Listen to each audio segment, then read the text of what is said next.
और cough syrup पीकर हुई बच्चों की मौत के बाद अब केंद्र सरकार ने राज्यों के साथ बैठक कर एडवाइजरी जारी की है।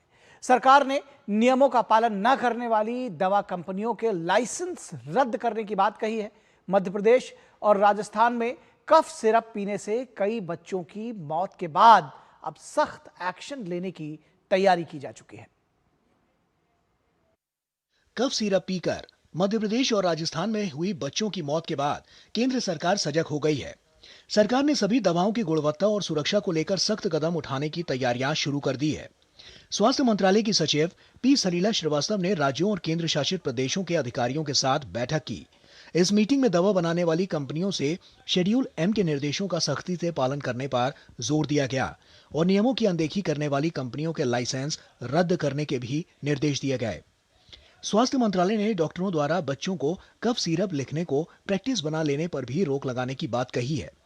दरअसल बच्चों को होने वाली खांसी की शिकायत ज्यादातर बार खुद ही ठीक हो जाती है और इसके लिए दवा की जरूरत नहीं होती।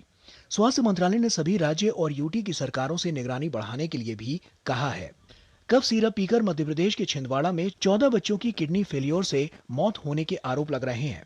इन आरोपों के बाद जिले के सिविल अस्पताल के डॉक्टर प्रवीण सोनी को अरेस्ट कर सस्पेंड भी कर दिया गया है। डॉक्टर सोनी पर आरोप है कि उन्होंने प्राइवेट प्रैक्टिस करते हुए बच्चों को एक कंपनी की कफ सिरप लिखी, जिसके साइड इफेक्ट से बच्चों की जान चली गई।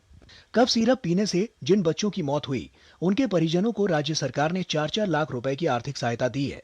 साथ ही दवा की दुकानों में भी ड्रग विभाग की टीमें लगातार जांच कर रही हैं, ताकि खराब दवा को बाजार से हटाया जा सके। 14 बच्चों को हम लोगों ने आर्थिक सहायता स्वीकृत किया है।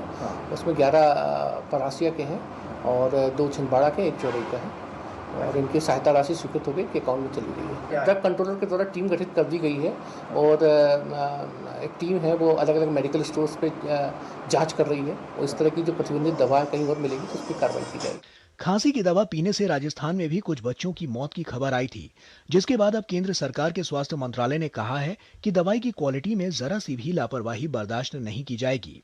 मंत्रालय का फोकस अब बाजार में बिकने वाली बच्चों की सभी दवाओं को पूरी तरह से सुरक्षित बनाने पर है। भोपाल से आदित्य श्रीवास्तव के साथ दिल्ली से नितेंद्र सिंह, डीडी न्यूज।